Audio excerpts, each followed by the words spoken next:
Hey racers, did you know? Shapes are all around us. Can you name the shape before I do? Let's go. Look, it's a boat.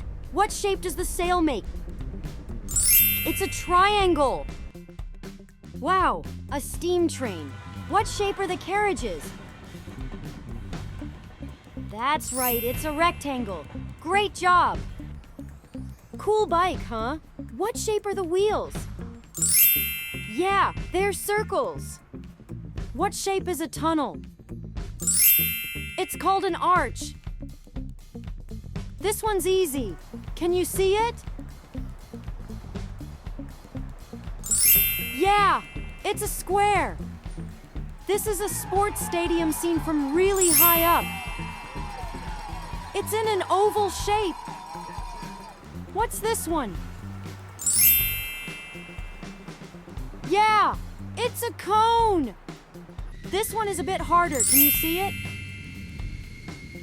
It's a triangle. This one's an octagon.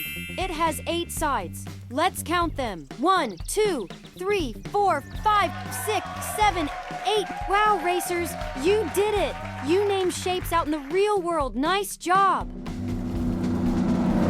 Follow me at Let's Go Vroom TV for more videos like this.